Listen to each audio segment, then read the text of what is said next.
Excellencies, dear colleagues, as all those in the Australian foreign policy community are aware, the AIIA has published the Australia in World Affairs series for a long time. In fact, I believe since the 1950s, providing us with a 5-yearly take on Australia's foreign relations.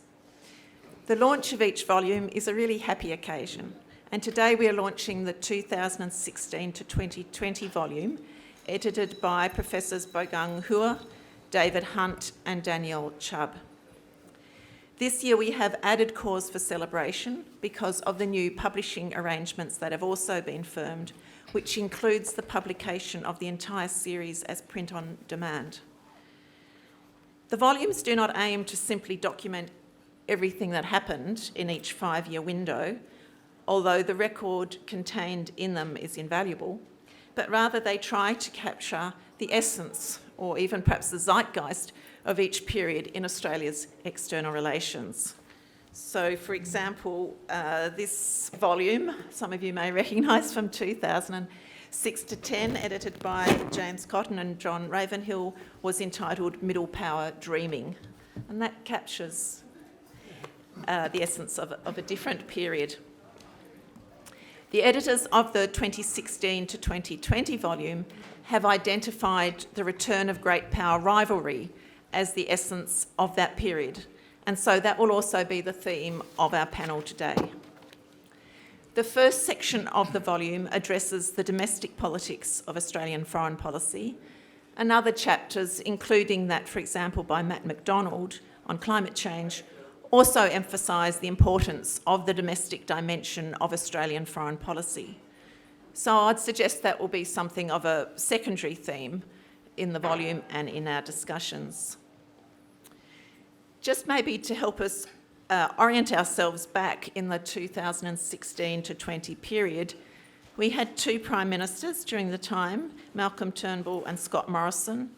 We had 2 Ministers of Foreign Affairs and Trade, Julie Bishop, Maurice Payne. But what for me really makes it feel like almost a different lifetime is that the period opened with Barack Obama still in the White House, to be followed by Donald Trump in 2017.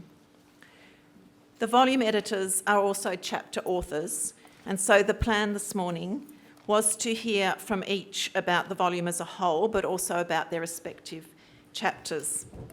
Unfortunately, Danielle is unable to be here, and so her chapter co-author, Professor Ian McAllister, has kindly joined us in her place. Bogang will focus on the main theme of Great-Power Rivalry and its impact on Australian foreign policy. Ian on the domestic politics of Australian foreign policy, particularly on public opinion, and David will address regional issues with a focus on China's Belt and Road Initiative.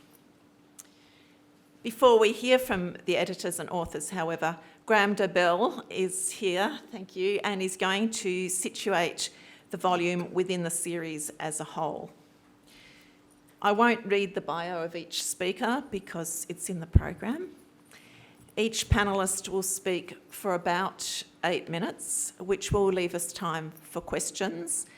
And I've invited each speaker to reflect on the volume, but as they see fit, to also reflect on what that means today or on developments since.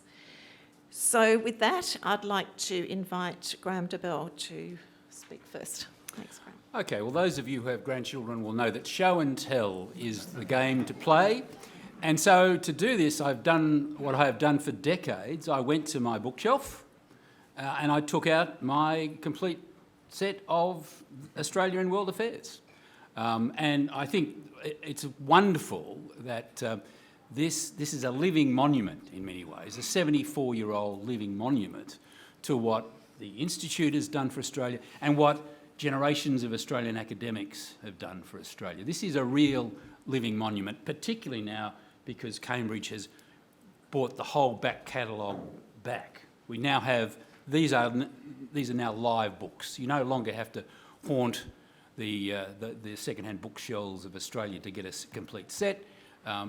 Institutions can now buy the complete set from Cambridge. That's a wonderful living monument. And this series is a really important living monument, what it looked like at every 5 years, how that foreign policy experience was reflected by those who lived through it.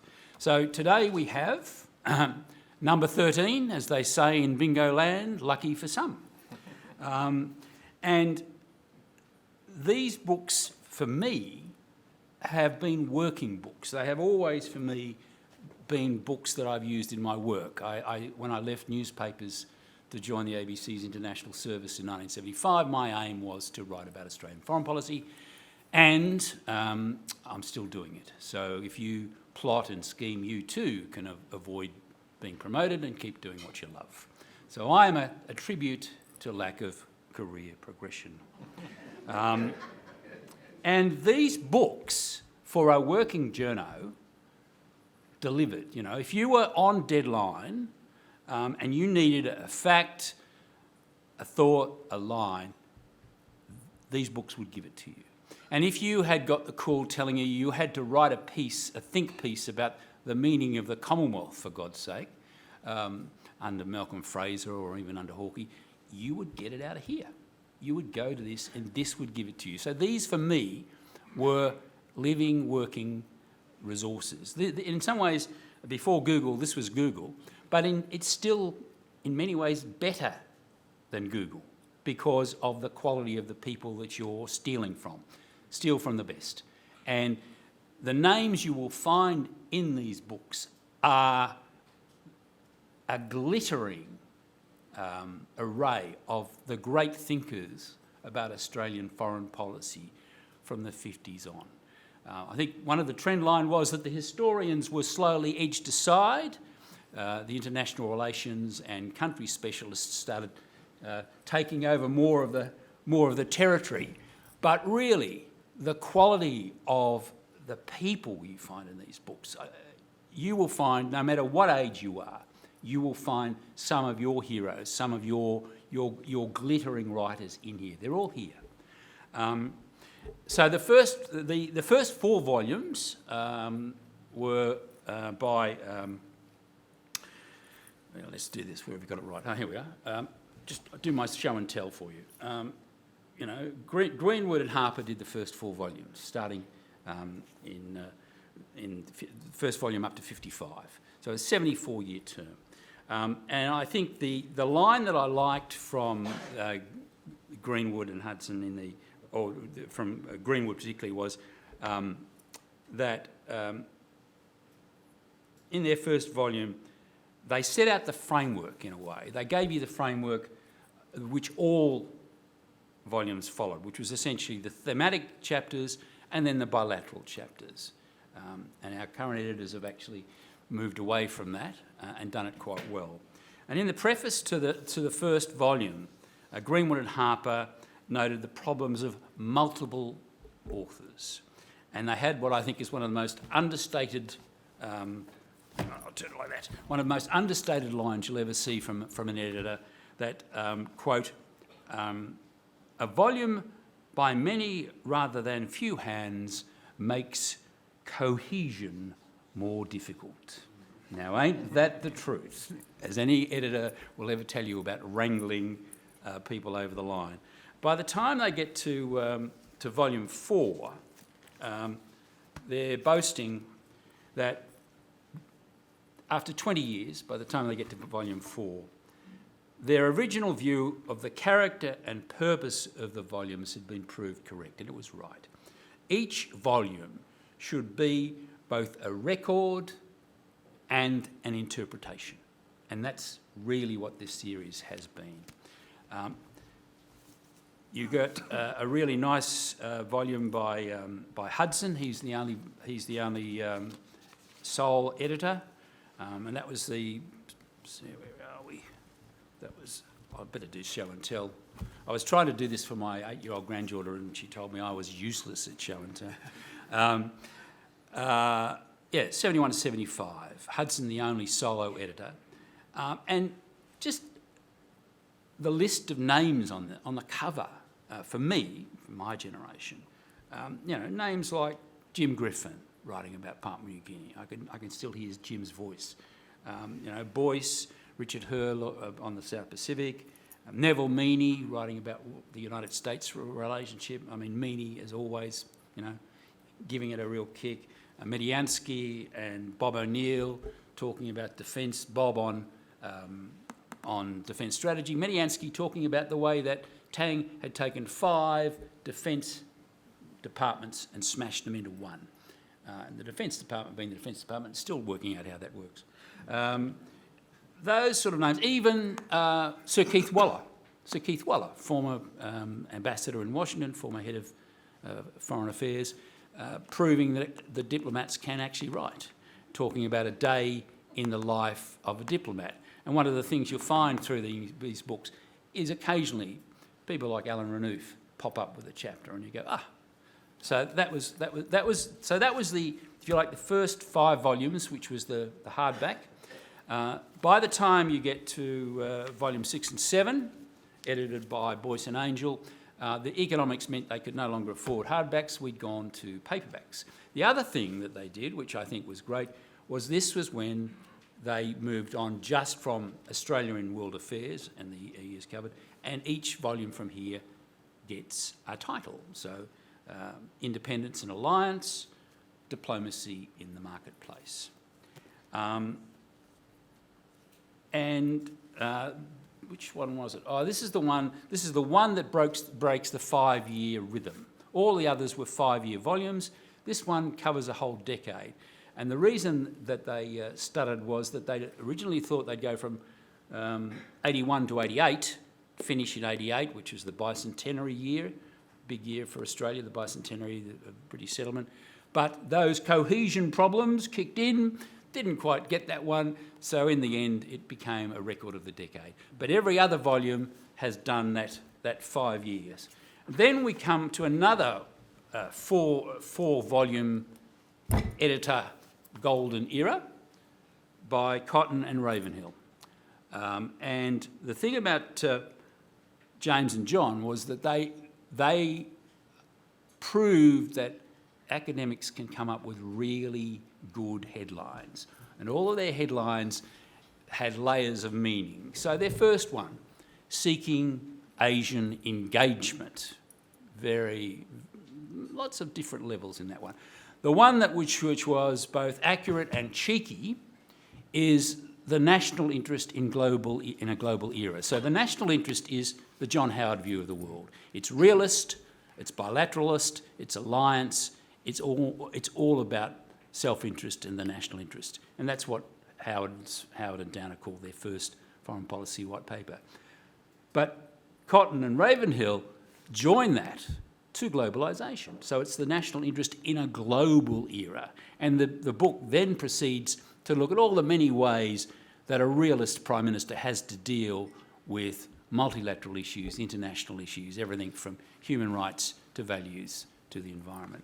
And my favourite title, Middle Power Dreaming. I mean, that is just perfect, isn't it? I mean, Middle Power Dreaming. So you get the Dreamtime, you get the Aboriginal reference, you get Australia's middle power aspirations, but it also brings up for me those 2 great phrases pushed into the Australian vernacular by the movie The Castle, Feel the serenity and tell him he's dreaming. So middle power dreaming. Quickly, trading on alliance security, and then the previous volume by Mark Beeson and Jahar Hamiri, Navigating the New International Disorder. So what I'd say about today's volume, a couple of thoughts. First of all, they made a very interesting and brave call in not doing the bilateral chapters, not doing Australia-US, Australia-China. And I think they pulled it off triumphantly. They've really done a very good job of it, because in some ways, how were you going to write about this period without China running through every element of the story? And so rather than trying to do the Australia-China bilateral, you find China running through all of the elements. So you get a chapter about foreign interference. You get a chapter about foreign economic policy, and you get, I think, a very good chapter on Australia and the rules-based order. So hand it to the editors. You know, in my game, the editor is always right, and I think on that one, the call they made works really well. I think the only point I'd make is that in terms of trend line, this is the shortest book in the series. This one comes in at only 208 pages. When we were doing the hardbacks, 400, 500. I think this one was about 260. So getting it down to 208 pages, I think the only thing I'd say to the next bunch of editors doing the 14th volume, don't shrink it anymore. Thank you very much.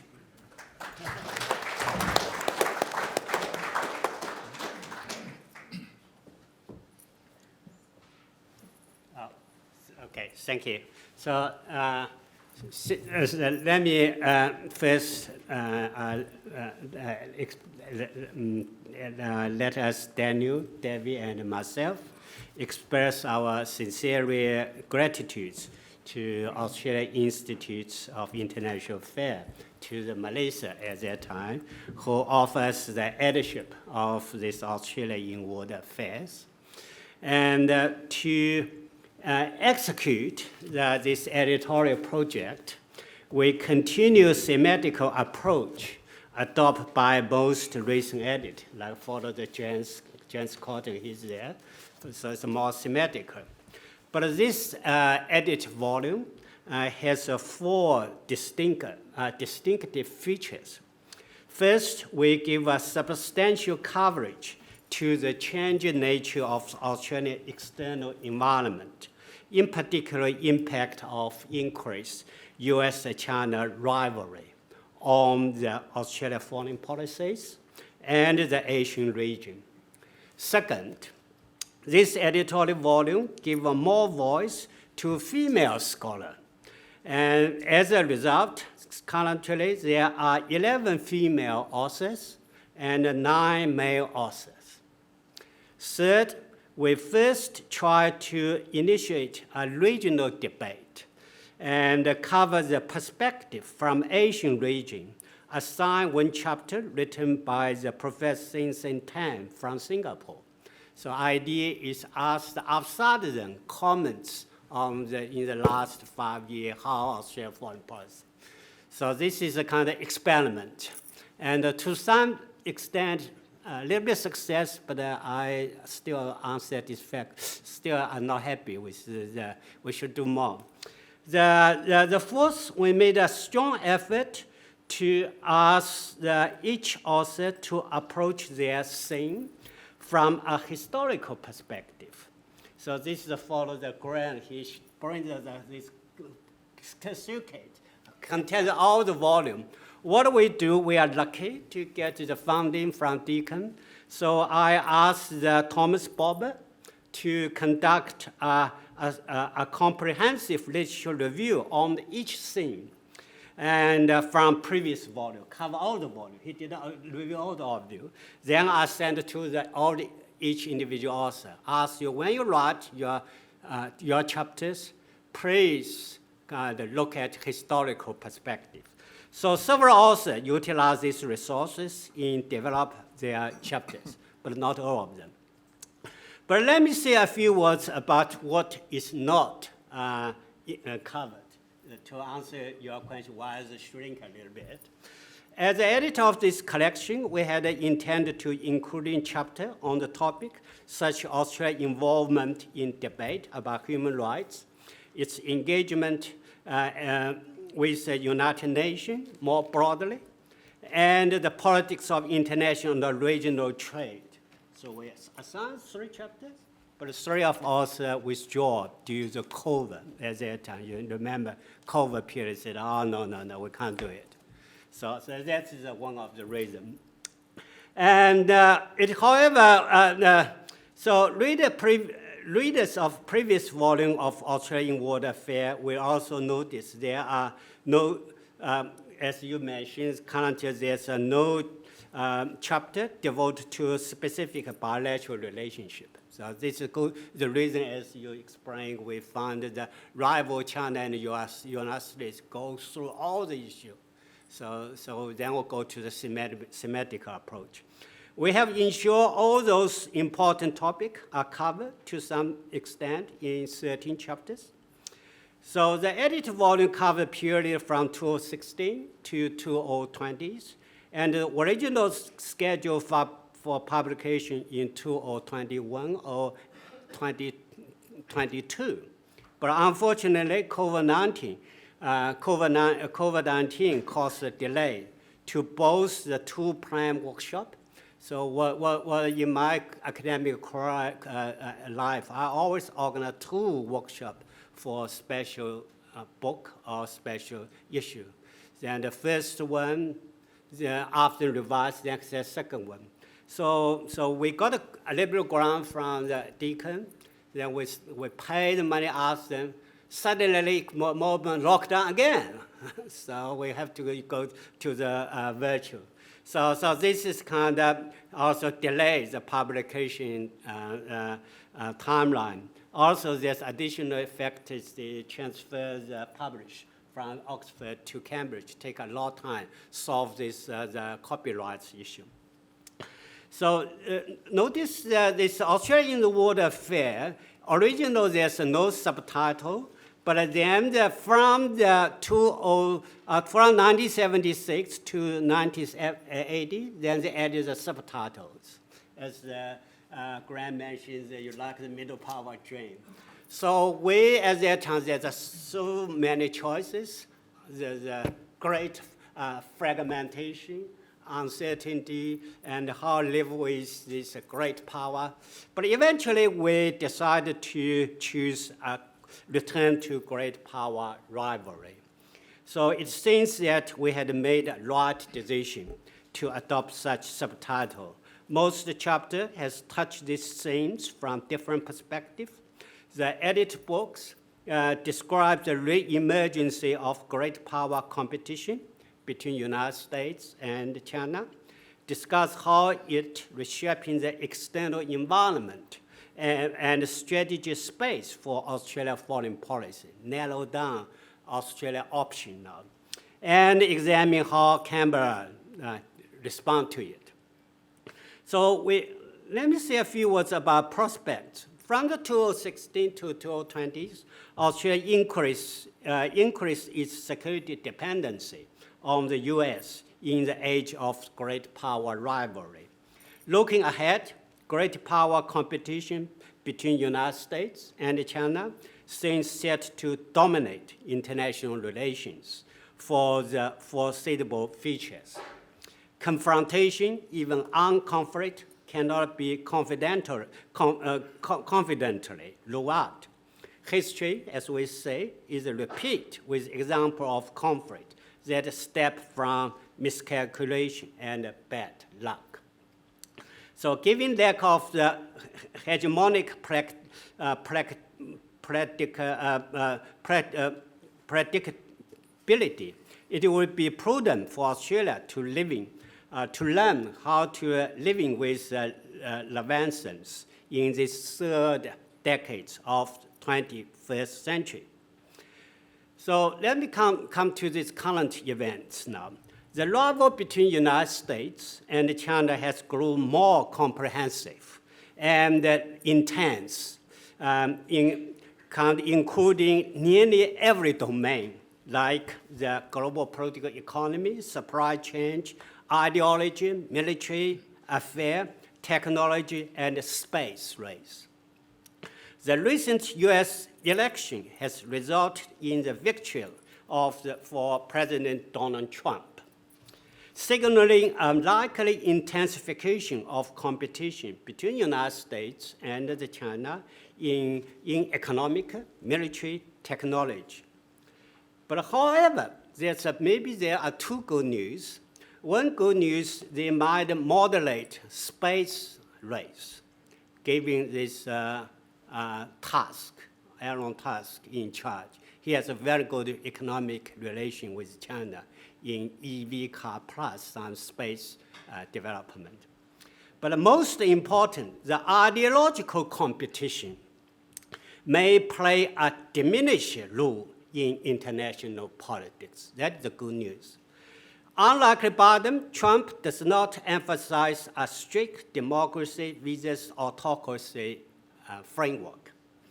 And instead, he's expected to pursue a pragmatic stance in global affairs, more like a transactional approach.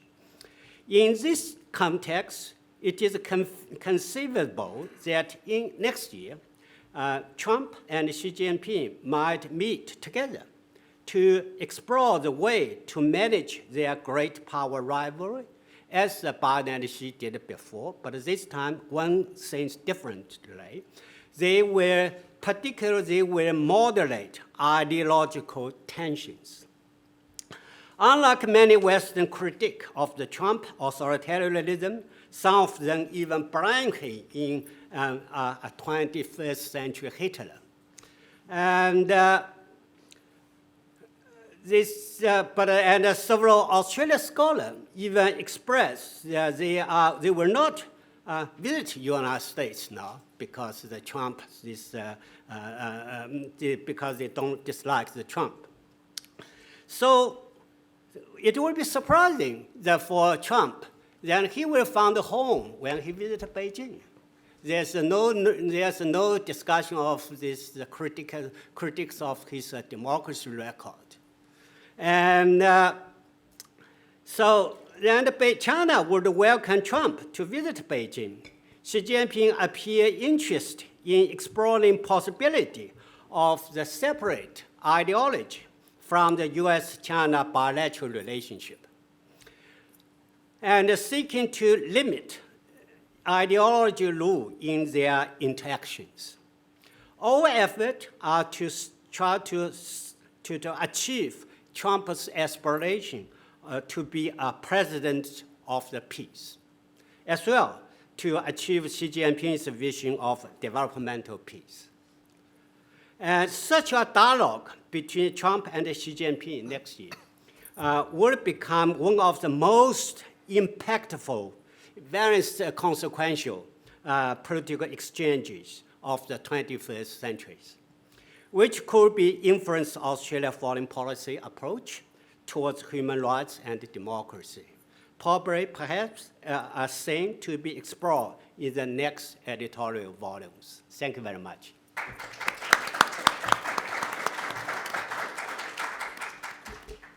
Thanks, Bogai. Well, as Shirley mentioned, I'm standing in for Danielle Chubb, who's unable to be here.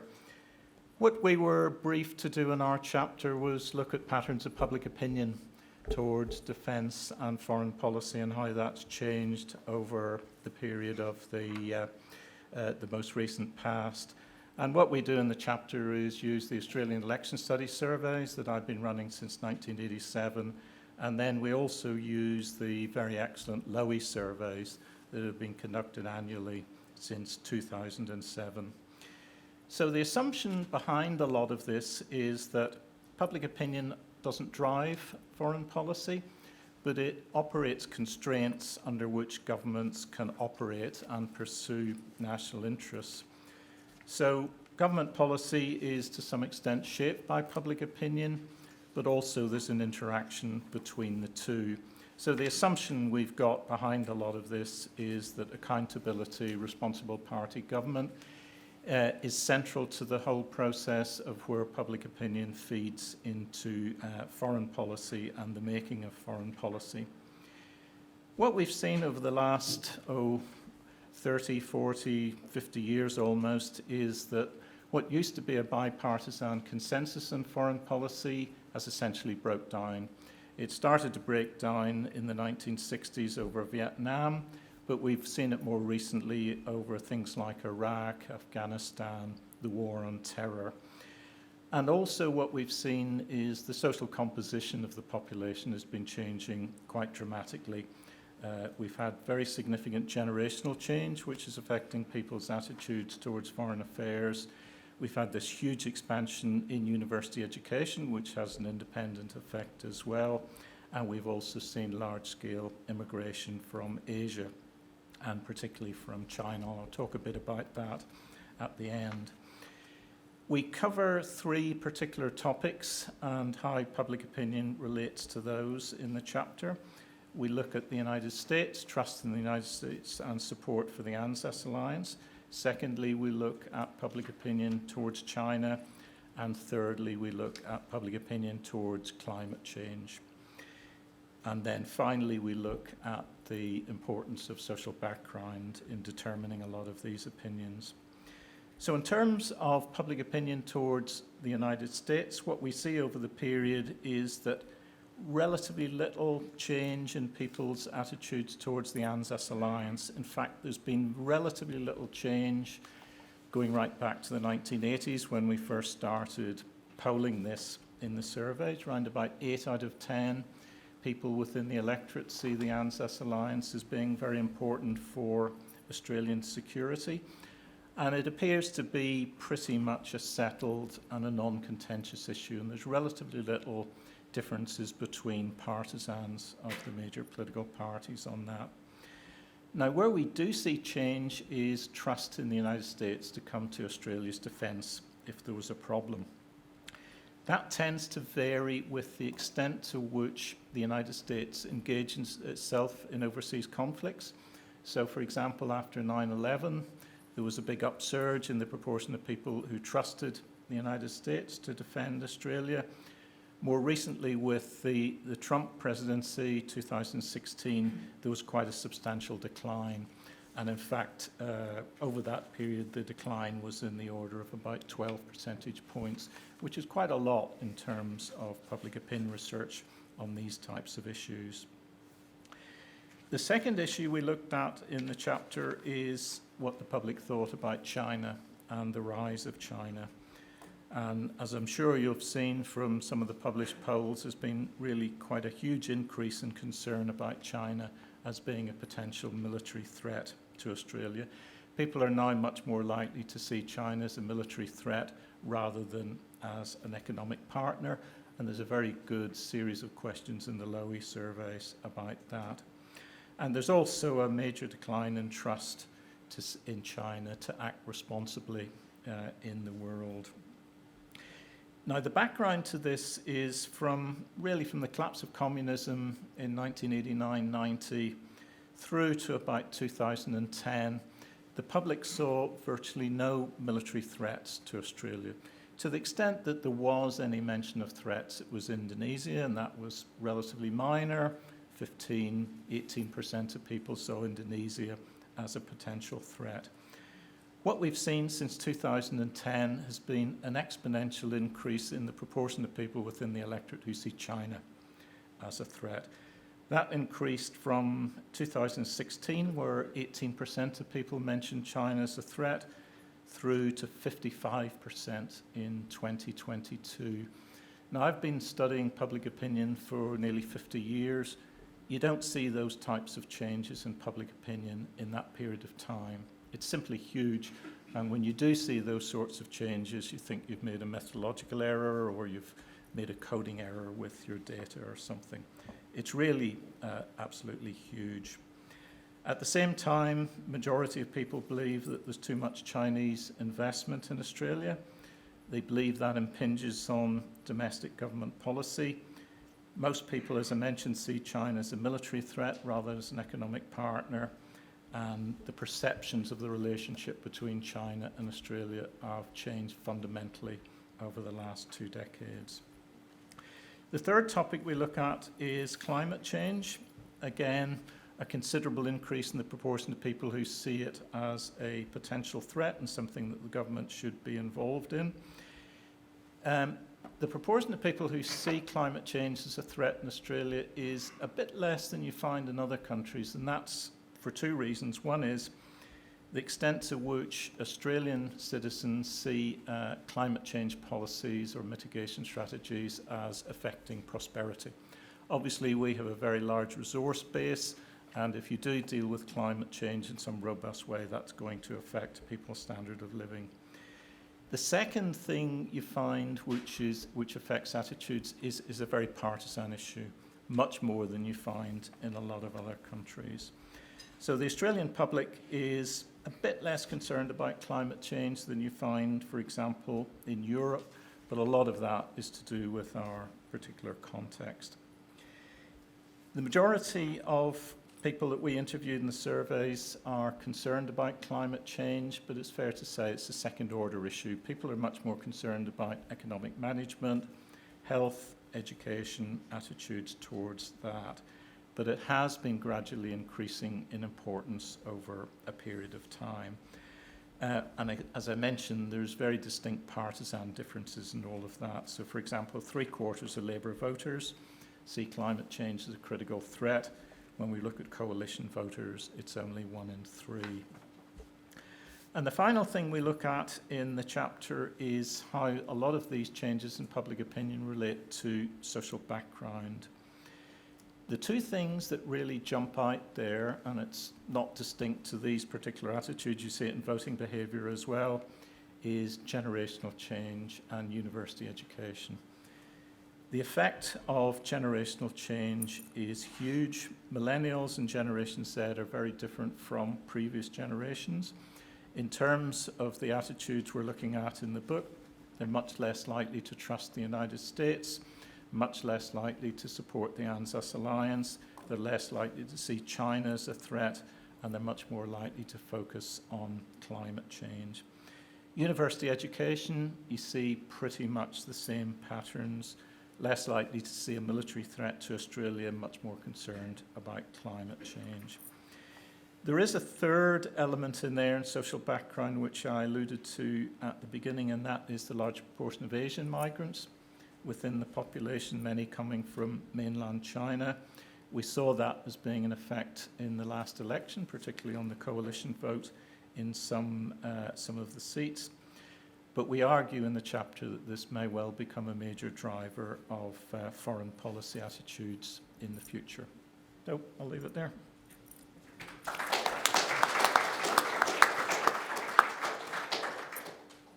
Great. Thanks very much, everyone, for the opportunity to talk today. As one of the editors of the series, or the volume, I should say, I'd just like to build on some of the comments that Baogang made just briefly by, first of all, again, thanking the AIIA for entrusting us with the task of editing this volume. As Graham's overview sort of has reminded us, it's a truly venerable series, and I think it feels like a very important part of the study of Australia's foreign relations, and it's been a real privilege to be involved with it, to help in some small way build on the work of people like James Cotton and co, who've really set this up over the past few decades. So thank you for that. Secondly, thanks to Graham for his overview. Again, I thought it was very helpful to sort of hear that. I must admit I was a little bit concerned, Graham, when you used the word brave to describe our call to change the structure. I'm one of these people who's old enough to remember that word's very much associated with Humphrey Appleby, and from the Westminster series, when you hear that word brave, you get very worried. But Graham then kindly went on to use another term. I was very happy to hear that the editor is always right, and that was reassuring indeed. And on that point, I'd actually really like to thank the contributors to the volume, who worked with us sort of over a couple of years, and as Baogang alluded to, sort of during the COVID period, which was particularly difficult for those of us based in Melbourne. So people such as Melissa, who's here today, thank you, Melissa, and Ian, of course, sort of some of the contributors there, and I must say that as they took the advice, sort of guidance, wrangling, whatever word you want to use, diktat, from the editors with remarkably good grace, and so we did manage to also get it within the word limits that we were asked to meet.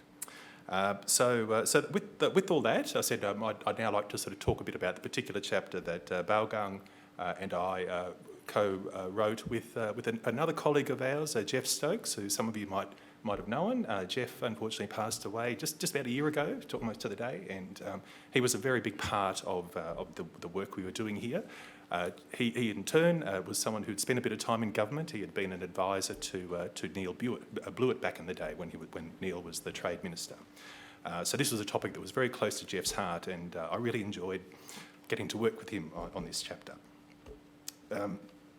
So anyway, in the chapter, and I think the book as a whole, one thing we've really tried to emphasise, I suppose, is that how and why Australian foreign policy makers over a period of decades have always sought to reap the benefits of economic engagement, especially with East Asia and China, without compromising security relations with the United States. So we know that. But I think what's really become apparent in the period that we were charged with looking at was how much this particular initiative, this the Belt and Road Initiative, very much upended Australia's approach to that challenge. So as we know, the BRI is I suppose can be described as a very bold economic and diplomatic initiative that was intended to address some domestic issues in China, such as inequality between the provinces, inland and coastal, for instance, but also, of course, to assert China's international and regional leadership. And given that China is and it was at that time Australia's main economic partner, it would have been reasonable to expect that Australia would have given serious consideration to joining the BRI. And that might have been seen as a further evolutionary step in the building of that very important economic and broader bilateral relationship. Instead, as we know, it became a source of great tension and distrust between the two countries. Now, of course, again, a very important piece of contextual development to this decision, to this change, I suppose, was the Donald Trump's elevation to the presidency of the United States for the first time. So, déjà vu all over again. But one of Trump's first acts was upon taking office early 2017, was withdrawal of the US from the negotiations of the Trans-Pacific Partnership. Trump also, concerningly for Australia, seemed to be reappraising the utility of defence alliances. In addition, because that was not all that's going on, as we know, China had been extending its military reach in the South and East China Seas, and closer to home, the security environment was also changing. By 2017, when all this is coming together, there was that heightened concern about agents of influence, some with links to Chinese security services, and the introduction of new laws to curb foreign interference in Australia. So a topic that, for instance, Melissa picked up in her chapter for the book. And so at first we saw Australia take a great interest in the BRI, initially under Prime Minister Abbott, but especially under Prime Minister Turnbull, who led a business delegation to China in April of 2016, and in June of the same year he committed Australia to joining the Asian Infrastructure and Investment Bank, which was sort of seen to be the main financing tool for the BRI. But things really did seem to shift in early 2017, again, not long after, coincidentally, I suppose, Trump had been inaugurated. So tellingly, as we set out in the book, there was a joint communique issued after then Chinese Premier Li Keqiang sort of visited Canberra, and there was no reference at all made to the BRI. Later, in his autobiography, Turnbull revealed that he had actually informed Li Keqiang at the time of Australia's decision not to join, even though that wasn't publicly acknowledged. And so then what you had, I suppose, here is a decision sort of by the government of the day, completely within their rights to make that decision, to not join, and yet the public rationale for not joining was not at all clear. And so what you can sort of see, and again we've tried to set this out, is this sort of chronological sort of shifting of the rationale over time, starting at the economic and eventually getting to the security. So as we saw initially, sort of was phrased in terms of no additional economic benefits to be gained because there was already so much Chinese investment in Australia. Then we sort of talk of the rationale in terms of economic and political risk. Then it became a question of governance, the governance of the BRI itself. And then a question of values that was informing those governance mechanisms, and finally we saw the rationale shift to security, and this was at a time when, of course, I said there were assessments being made within the government itself, within Cabinet, the National Security Committee, but also there were briefings and from heads of defence, immigration departments as well. And the raising of strategic concerns about the BRI. And so this is when, about the same time, we're seeing what we sort of set out as that there's a whole host of new measures coming in to address the perceived weaknesses at the nexus between national security and foreign investment, or sort of economic and military security, if you will. So among other things, and again, there's a lot, but I'll just briefly touch on a few. We saw the introduction of the Critical Infrastructure Centre to monitor investments in sensitive sectors, the creation of the new Mega Department of Home Affairs, bringing together Federal Police, Border Force and ASIO. into closer conversation with each other, and of course the FIRB, the Foreign Investment Review Board, strengthening its oversight of foreign investment by state-owned enterprises. Now, few of these measures, taken collectively, were explicitly referring to China, but it's pretty hard not to see it as the unspoken focus. For its own part, of course, China was watching and had its own views, of course, of these matters, and it's probably fair to say that until about 2020, most of the public response was in the form of words, slightly excited headlines from the Global Times, for instance. But of course, there also had been a freeze on senior ministerial meetings. But I think it's also fair to say, and again we try to sort of spell this out in the chapter here, that the call for an international inquiry into the origins of COVID-19 in May 2020 sort of became moved things to a new phase in the conflict or in the dispute. So the imposition of trade sanctions on Australian products, sort of about 8 products you'll sort of see usually noted here that most affected, including barley, cotton, wine. And so what we, I suppose, by this stage, we're getting close to the end of our 5-year period under review, and I think it's fair to say that this wave of retaliation, along with the disruption to global supply chains due to the pandemic, certainly brought a much clearer and keener awareness, it seemed, to Australia of its vulnerability. Accordingly, in the closing phase of the period under review, we're sort of starting to see the government, the Dave Morrison government, beginning to explore how Australia might revitalise its manufacturing industry, reduce its vulnerability to supply shocks. So to summarise, what we sort of wanted to get out in this chapter was to note that how the BRI controversy, as the most prominent part of foreign economic policy, very, very much destabilised Australia's approach to what sort of a decades-long approach to this part of the foreign policy sphere. It was the incident or the controversy was a catalyst to review and strengthen external and internal controls, as we've noted. And in that new domestic and international context, you're seeing the advice, it seems, from defence and intelligence agencies coming to be prioritised over that of DFAT.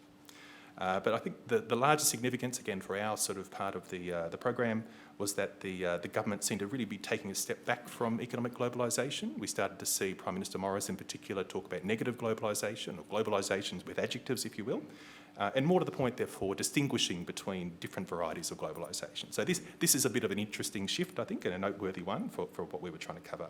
And that, in turn, is really sort of, again, destabilising that fairly well-established, but not complete, consensus about economic openness being intrinsically valuable to and conducive to Australian interests.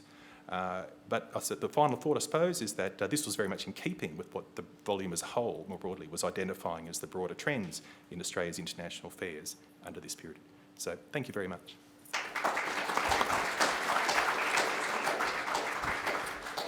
Well, thank you to all the speakers, and in a few minutes I'll open up the floor for questions, but just while you're getting your thoughts together, I thought I'd ask a first one, maybe to either or both of the editors. Graham and I both seem to pick out middle power dreaming as a previous theme that had appealed and attracted our attention. And what I found notable as I heard you, but also as I looked through the book and checked the index, was that middle power doesn't really come up so much as a theme at all, and so I'm wondering what happened to that middle power identity during this period.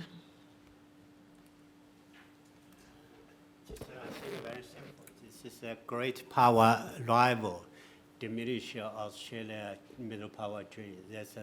There's a very strategic space for Australia to still can have a middle power dream. It's a great two-power rivalry. So how can you still contain this middle power dream? Impossible. So that's kind of, I think the message is there. Sure. Did you want to add to that, Dave? Yeah, probably similar. I think the logic of middle powers is, as Bao Gang said, it's not necessarily conducive to that Great-Power Rivalry. It's sort of but yes, I guess we could have added a chapter on minilateralism, for instance, and the KIA, for instance, and MICTA as well. You know, I suppose that was a feature, but I suppose you're also a bit constrained by the number of topics we can cover. But Yeah, I think that's less of an editorial choice and probably a reflection of what was actually happening in the real world. Yeah. Sure. Thank you. Right. So I think we've got a microphone at the front if people would have questions and would like to come to the microphone. Otherwise, I'll just pick on people like it. Okay, thanks, Bill. Yeah, Bill. Thank you very much. William Maley from the ANU. Just following up on the question about middle powers, I wonder whether when we talk about periods of active middle power diplomacy, that reflects the serendipitous presence within key foreign ministries of people who happen to be activist foreign ministers at particular times, such as Lloyd Axworthy in Canada in the late 1990s, Gareth Evans to some degree during his period as foreign minister, and whether what we simply witness from time to time is a reversion to ministers who are more inclined to manage a whole range of issues rather than be entrepreneurs or innovators where ideas are concerned. I'd be interested in your thoughts on that. Yes, I think you might be saying, William, that it's tied up with multilateralism. So if multilateralism isn't flourishing, we're not going to have as much a middle power identity. Yeah, that's right. And I mean, I think it would be fair to say that it's certainly not a wholly and solely a Gareth Evans, it's not wholly party political partisan, but it's probably something we more associate with Labor governments. And the period under concern, we had a coalition government for the 5 years there, so it could be that as well. Other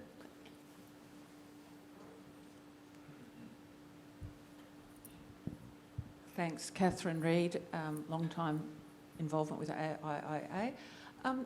2020 doesn't seem so long ago to some of us, and I was just wondering, how did you decide what was going to be historically important in your book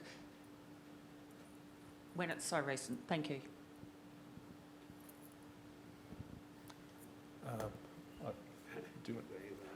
Well, I think it's worth saying that so we started this process of the editing, I think it was about 2017, and the idea was that by the end of 2020, sort of about this time in 4 years ago, we were going to be having the second of, you might have heard Balgung allude to like a couple of workshops. So the idea was to have like an interim workshop and then have a final one. So we had locked in what we thought was a list of contributors with vague titles and vague topics as opposed to sort of tightly defined ones.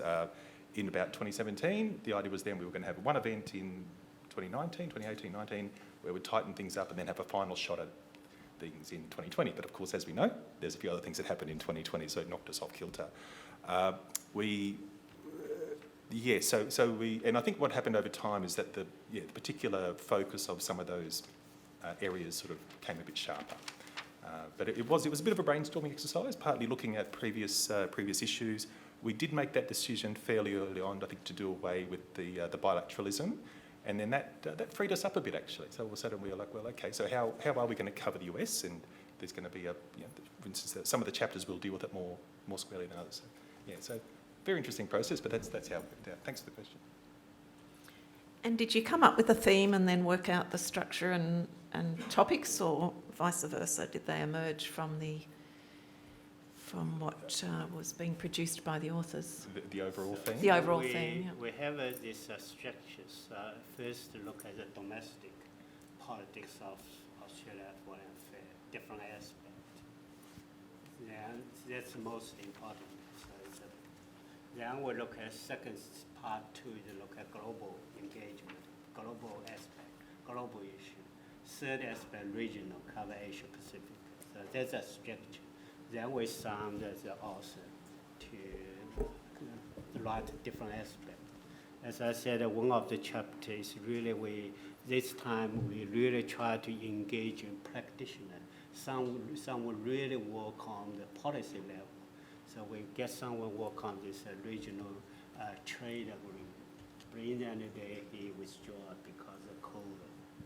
So sometimes we try to go beyond academic. Sometimes academic just rely on second thoughts, do a bit of interviews.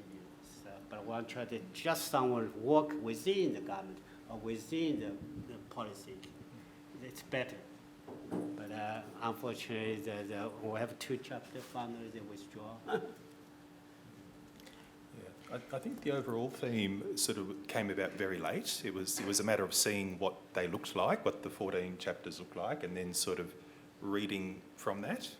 So sort of deductively, I suppose, rather than inductively, saying what felt like the main overarching theme that we could take there. And I think we sort of we revised the introduction very late in the piece accordingly. But I think also by sort of going thematically and trying to really thinking of actually sort of almost like subfields of international relations, international affairs, then it's a neutral stance, right? I mean, they could all lean in one way. They might have leant in favour of multilateralism, but instead it would just so happen that they went the other way. So they didn't. We were trying to give ourselves some flexibility there to eventually arrive at something that was authentic and sort of covering the events as we saw them. We do have a little bit kind of bilateral. The original chapter to the Australia South Pacific, one chapter, Australia as a bilateral. But then we approached Willis. She said she wants to cover both regions. But I said, yeah, it's a good idea if you compare Australia engage with the Southeast Asia and the South Pacific. But originally, the task is to have 2 chapters. That chapter, the comparison of the South Pacific and Southeast Asia, I thought that was really interesting. I mean, someone who's written a lot about both regions over the years, I've always said that they hardly touched on many levels. But I think what that chapter brings out is the real convergence of Southeast Asia, ASEAN and the South Pacific on this big set of issues of not just climate, but also the big geopolitical rivalry.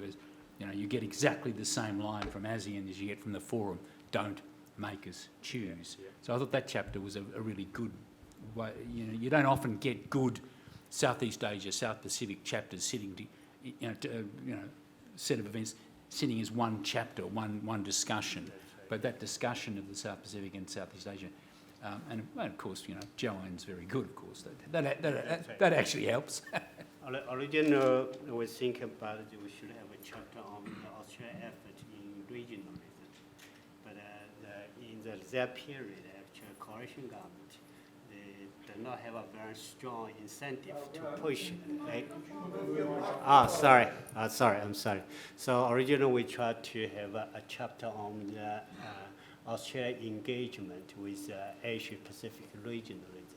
APEC, ASEAN, because of the region. Because I think under the James Cotton's editorship, he really, like the one-off chapter engaging Asia, Australia really was in the foreign affairs, take leadership, push this new idea of regionalism. But in that period, it seems to me Australia lost these creations in this area. So we didn't include it, but it's a really better.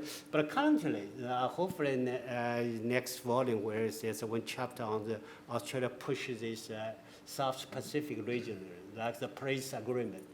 It's Australia doing it again. So that would be really the continue that is the trends. Write a chapter on that. Yes, thank you. Right at the back, maybe.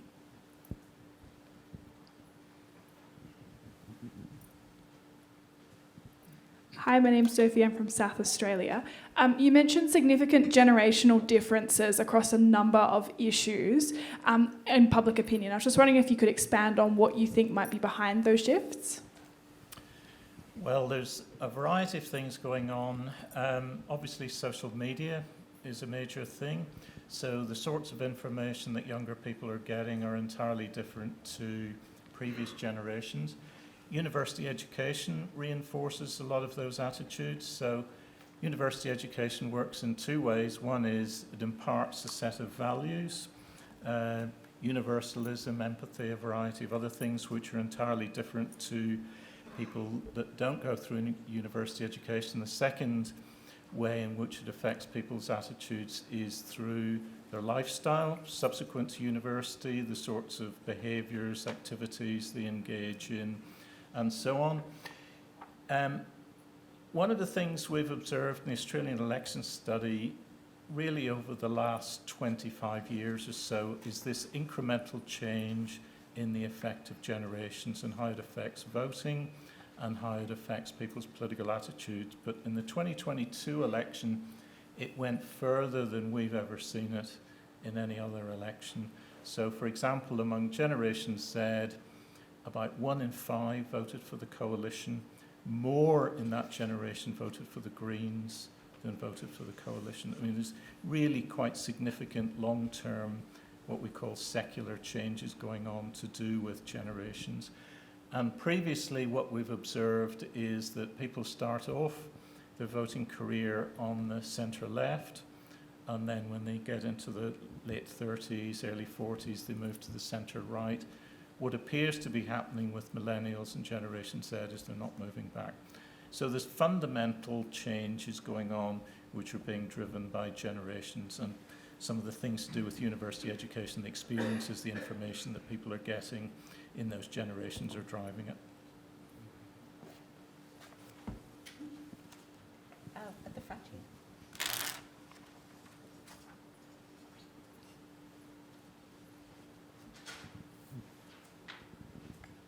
Thank you. Am I correct in sensing also a change from the previous volume to this one in terms of Australia's own self-confidence in choosing a title for them? Because one of them was the middle power dreaming, which was probably Australia thinking for herself and dreaming as a middle power her own place in world affairs. Whereas given the shifts that had happened in the world during that period, and there is great power rivalry in the world, is this volume also reflecting something about Australia feeling a bit on the outer and looking on the outer, looking from a different level of self-confidence, looking at world affairs, saying there is great power rivalry, where is my place in it now? Am I sensing it right, or is there any truth? I think you're right. It's because they actually feel insecure in security areas. So they are more fully relying on U.S. strengthened alliance. And so that is, if you go to talk with Washington, strengthen this military alliance, it's impossible for Canberra still talking about we have a middle power dream. It's a contradiction. You have to rely on the United States. So, and in that period, go back to this regionalism. If you compare this previously, Australia have a great, Kevin Rudd have a great vision for how this region. That's all Australia should do. Australia take a big, great role, manage the great power relationship, the Asia Pacific community. That's his proposal. But during this 5-period we interviewed, such idea disappeared. No one mentioned that. No such initiative. Everything just follow America when it comes to security. Yeah, I would probably just add to that. I think that's actually a really good point you've raised, and I think I would agree with your logic. I think, and you could probably extend it by saying that you're right. I mean, middle power dreaming implies that there's Australia wanting, believing things could be better, that aspiring to a better, safer, happier world. But it feels like in our case, maybe it was middle power, brooding or something. And, I think of the chapter that we wrote, and this, they were thinking, that's for sure, that the government was very aware, but it was looking at the world with much darker lens, I suspect, and sort of seeing a lot more problems than opportunities. I was surprised just when we look at this middle power during that period, when it comes to Australia foreign policy, full of the creative idea, a lot of creative idea. Many scholars write. But during that period, just strengthen alliance, and China is the biggest threat. It's very conventional airline politics predominate. So I can't find any very creative idea in foreign policy area. It's a big contrast. One thing that struck me as I was going through this volume was that, as Graham mentioned, we all look to the volume for interpretation, but there's rarely overt criticism. But I found in your chapter on the BRI that you were prepared to be directly critical of Australia's decision to call for an investigation relating to COVID. And I quote, "To present the decision to hold an international inquiry as a vindication suggests that the government had lost touch with the exigencies of foreign economic policy," and talk about the damage it did. That China's actions were arbitrary and disproportionate does not absolve the government from its responsibility for damaging Australian economic interests. I wondered if you'd like to comment. I think that sentence is written by my colleague, Jeff Stoke. He's very critical on those issues. Okay. Extremely critical on this. Look, I think I would sort of stand by that. I think that it's in all things there must be some sort of balance, and it feels that the advice that was probably informing policy at the time there was a preponderance of a certain type of advice, and it seemed that there was less concern to the economic interests as well, and I think there's plenty of evidence to support that. So anyway, but it was just a feature of that time, and it's not even necessarily to say that anyone else would have done anything different. It's just that's what occurred. Yeah, I'd add to that. I think I can still remember sitting watching Insiders one Sunday morning, and Maurice Payne, as Foreign Minister, getting up on Insiders and saying, "We want an investigation into this along the lines of a weapons inspector investigation." And she was firing bullets that her Prime Minister had given her, but she was putting them out there. And I remember in my notebook putting down something like, "Strap yourself in, this is going to be a hell of a ride." And I think that's essentially how I wrote that up. I mean, we'd gone to war with the Chinese, and the Chinese came back and did it to us. And so that the next volume is going to be really interesting on how you go to war with China and what happens. and again, I think Right, the next volume must have one chapter on COVID. Yeah, I think the other quote I'd sort of point you to is the Dennis Richardson one, quoted in Paul Kelly's story about the National Security Cowboys, and he's sort of saying, well, yeah, you can do this, but there's going to be a cost to it. So I think that it's whether you're willing to live with the consequences. I think that about BR chapter is a good. I think is a very good. That chapter is describes the Australian government change position. Early enthusiastic, tried to join in, even nearly signed the memorandum. Suddenly have a cabinet meeting, and I think 2016 or 2017, and in the cabinet. Then there's a security guy win the debate. The trade foreign minister lost the debate. Then they make the decision. Then that shift is a fascinating story. I think that chapter describes the detail, explaining why. Sure, thanks. Can we have the microphone over here? Oh, I've got you. Hi, I'm Stephanie. I'm here with the New Colombo Plan alumni. I currently work for Defence West, which is a state agency in WA, and we do a lot of work around AUKUS and building up our industry, infrastructure, and the social licence for that. And it was interesting to hear about the changing attitudes of Australia towards sort of the threats and the things that they find most important. And I was wanting to get any of your thoughts on how the state and federal government can better build social licence for particularly AUKUS, because that is a huge issue that our agency is trying to deal with, is getting the social licence and the community involved with such projects. Thank you. Well, the Lowy surveys last couple of years do have questions about AUKUS in it. We didn't deal with that in our chapter because it wasn't within the timescale, the brief that we were given. What the Lowy surveys show is that people are moderately in favour of AUKUS. Now, what we notice with, say, things like spending on defence or the ANZUS Alliance Trust in the United States is The more people see a threat to Australia, the more likely they are to spend money, to support the military, do various things like that.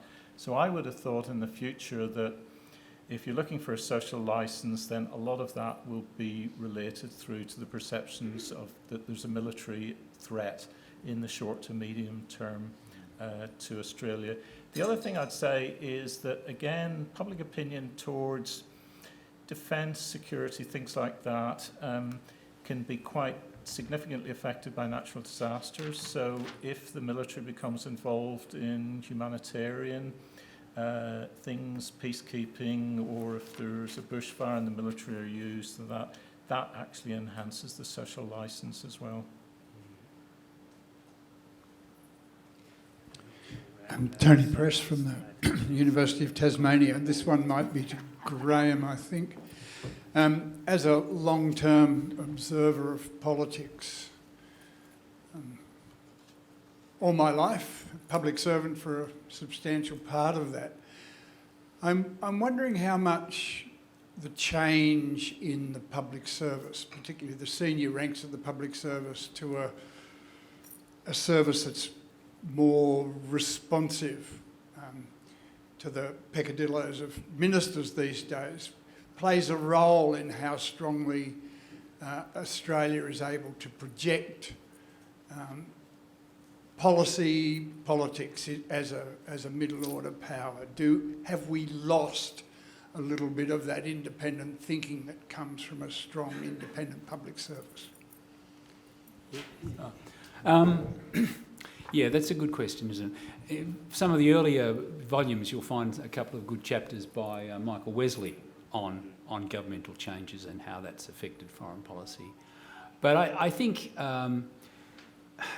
what you're talking about is it's not just a public service change, it's a societal change. I mean, those of us who came to this town in the 70s can remember when you were more likely to find cigarettes in the public service departments than you would have find women. You know, I mean, it's those sorts of changes.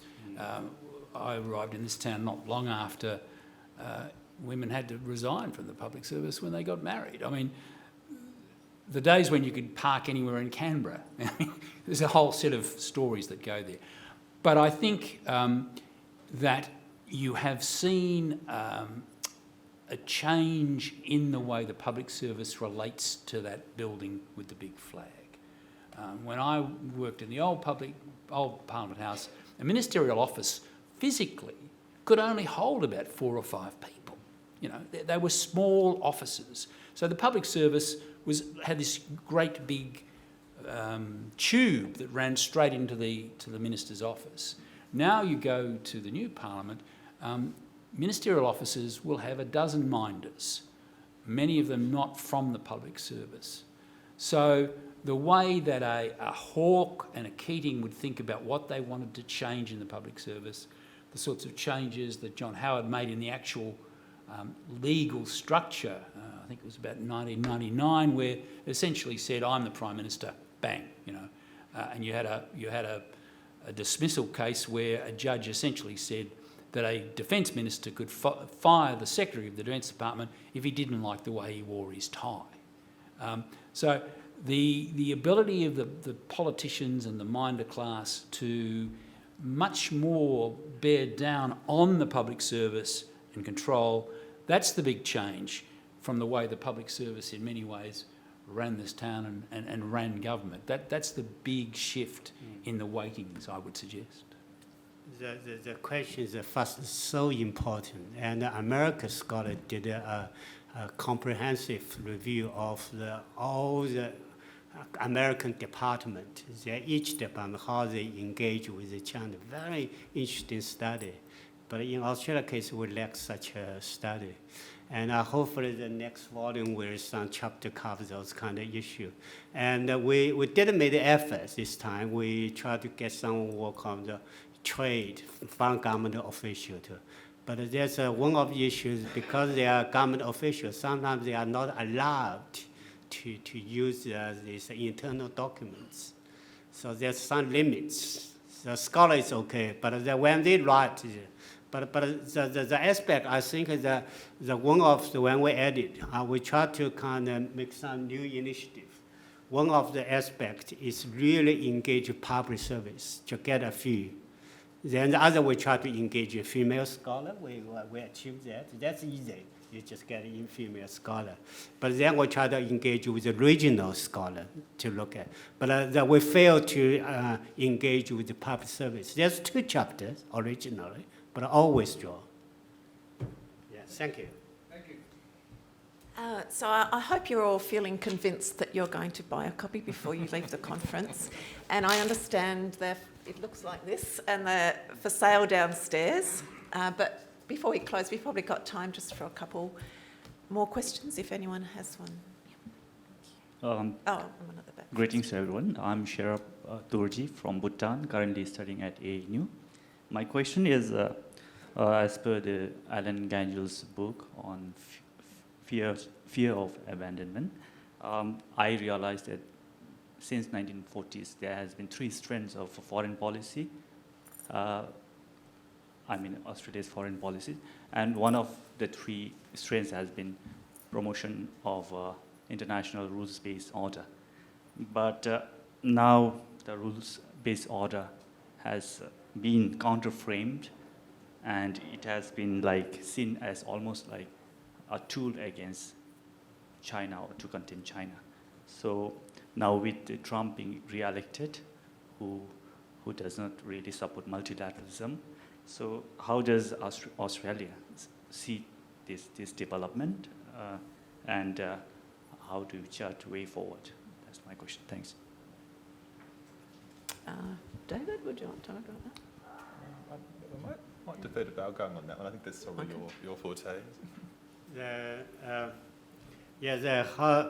I was talk with Ying. One of the potential issues. This is another issue. Melissa, she left. She talking about the Chinese interference in Australian politics, but from Trump's perspective, suddenly Australia has interfered American election politics. 2 former prime ministers make a very sharp criticism of the Trump before in the past.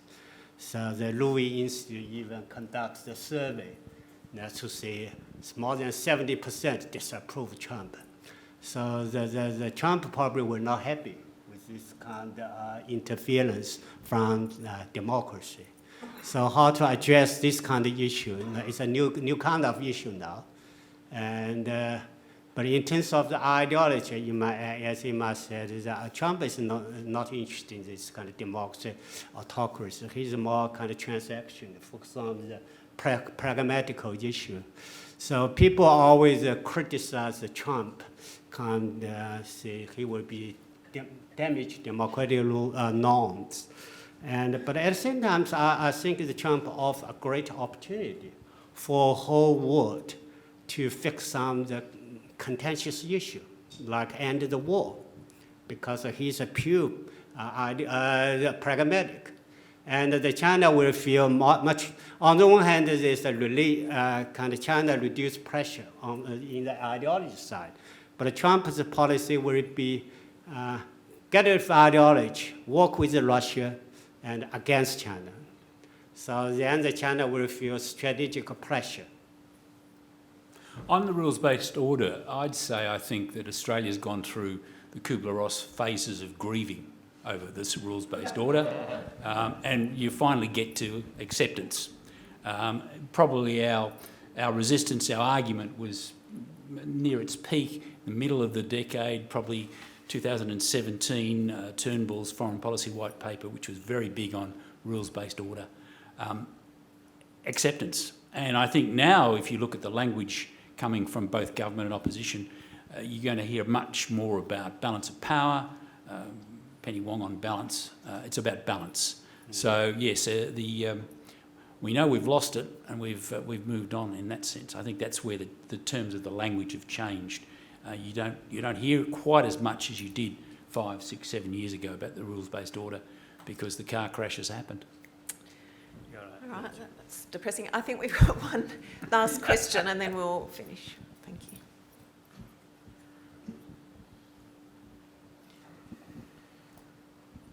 Good afternoon. Thank you for the interventions. My name is Cynthia Velico. I work for the UN, and it a bit follows on what the previous speaker asked. It's to ask what, if anything, during the period under review you felt was noteworthy in terms of Australia's position in the main UN bodies, whether it would be the Security Council, General Assembly, Human Rights Council. Were there any noteworthy developments or trends in terms of Australia's role? Yeah, well, originally we try to have chapters. Australia engaged with the UN, but unfortunately someone withdraw. But this is a great pity. I think this is so important issue. What would have been in the chapter? I think that was the question. What was the key takeaway? I think we wanted to, we had someone who was going to talk about finance, the international financial institutions, but also human rights. We sort of wanted to cover both of those aspects, but unfortunately our contributor, two contributors dropped out. So. But fully acknowledge that would have been a wonderful thing to include, and we certainly envisaged it. All right, well, I hope that has given you an appetite to read the book in detail. As I say, it is available downstairs. But for now, would you please join with me in thanking our speakers?